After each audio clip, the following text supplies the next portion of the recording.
Hey everyone, and welcome to Creatures of the Deep Sea. Today we are going to be talking about the vampire squid. This guy is commonly known as the vampire squid, and its scientific name is Vampirotauris inferalis, which literally means in French, vampire squid from hell. It's small, and it's a cephalopod that's found in the temperature of tropical oceans really around the world. They're a unique species that actually, of its own order, before the cephalopods actually went into the six-legged squid and the eight-armed octopus. This was him. They had 10 legs and the parachutes between them. Its own order is called Vampirifera, and it shares literally the only known surviving member of the order before they split in order to survive. These guys do not grow very big. The maximum length is 30 centimeters or 0.98 feet. That's not big at all. So these guys, it's 15 centimeters or 6 inches in the biggest. So this guy is not big at all. It varies in colors from jet black to pale reddish. We have a pale reddish one, as you can see here in the description picture.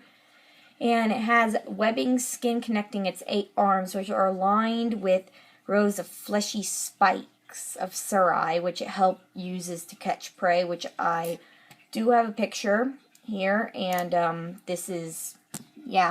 that's how it got its name. I mean, you can see why it's scary. I would be kind of scared if that was I ran into that.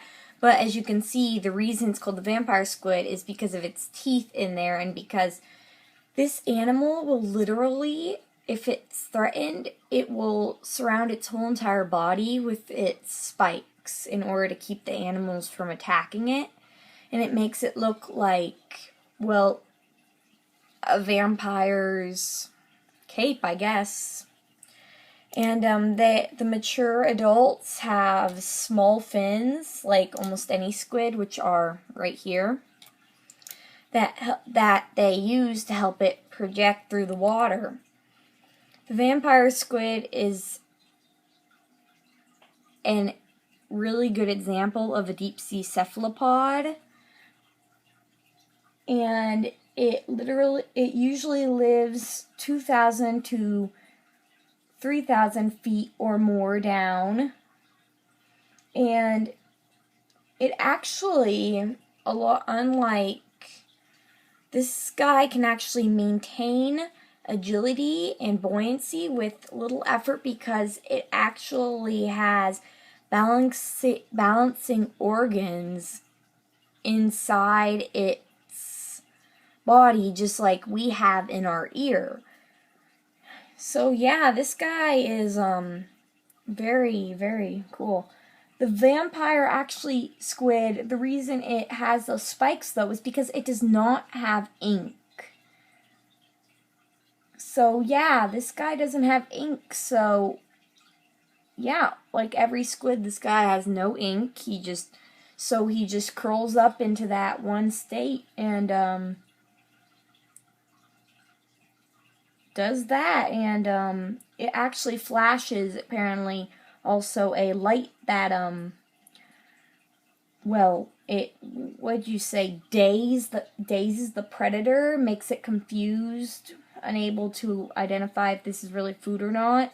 And it lasts near the result of it being flashed by this weird luminous barrage is that it lasts nearly 10 minutes, and this guy, it gives enough time for it to make sure the enemy is fully confused, and then this guy will shoot off into the inky darkness of the night. So, and we actually have very few specifics regarding the anatomy of the vampire squid. Their development process is 3 metamorphic forms, which is the very young animals have a single pair of fins. Then they get 2 pairs, and as they mature, form once again. They turn into what you see on the current form. They are very, very, very, very intelligent, apparently. And the female actually stores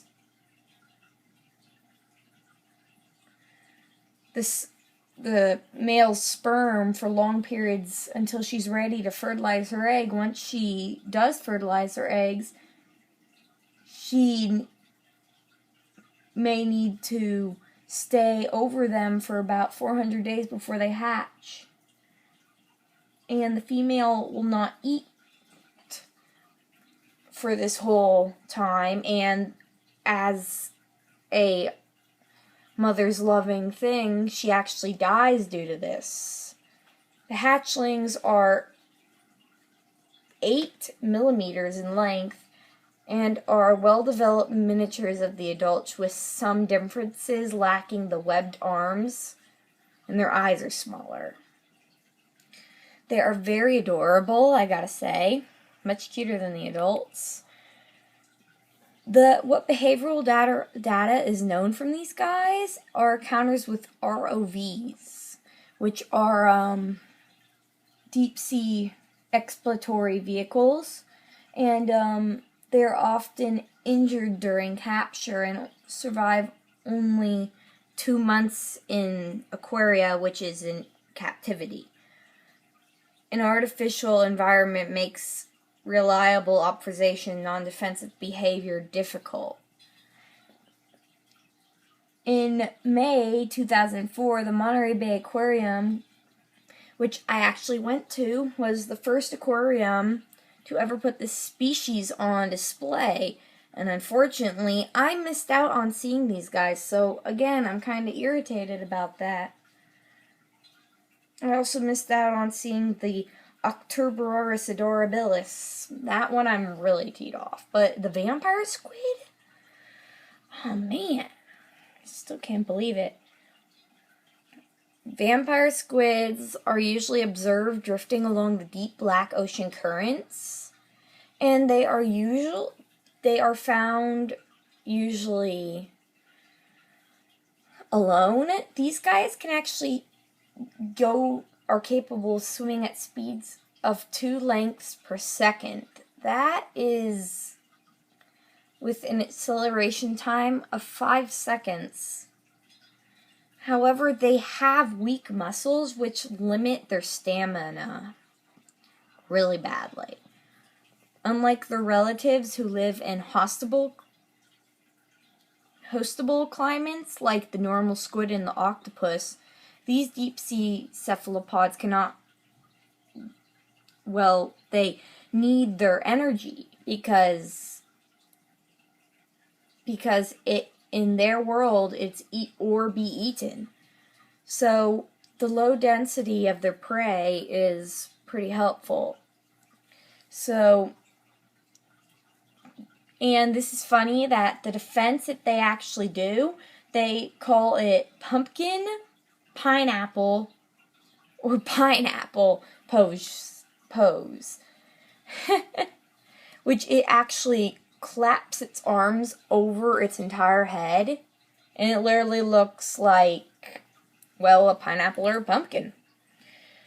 And these guys have actually been found as far back as fossils. So that is from the Jurassic period. So They've been from the Jurassic and the Cretaceous period. So these guys are really old, and they are literally a living fossil. I gotta say, way to go, guys, for surviving so long.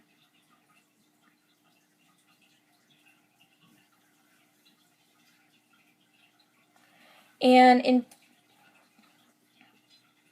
this guy is actually the Pokemon Malamar is actually based after the vampire squid. Malamar is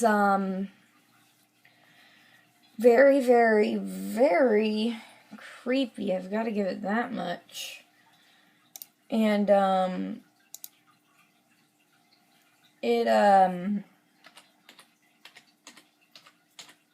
let me look him up real quick. Here he is, Malamar.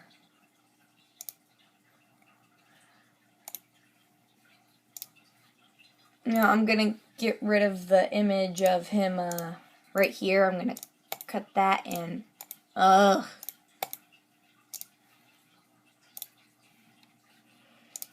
Yeah, Malamar.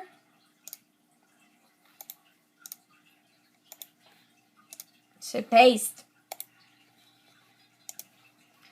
Ugh, stupid computer.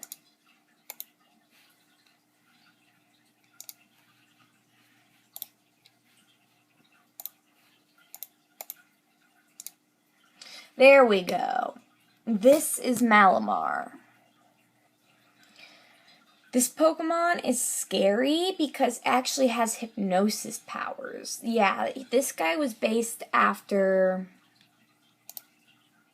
this. I can actually, now that I look at him, I can see the similarities, which is kind of scary. And it also aired on an episode of The Octonauts, which is a TV show that is on Disney Junior that educates kids on animals of the ocean. I really do hope you enjoyed this and that it helped with anything that you were curious about this animal. Thank you so much for the view, and this is Aimee Therriault saying catch you later.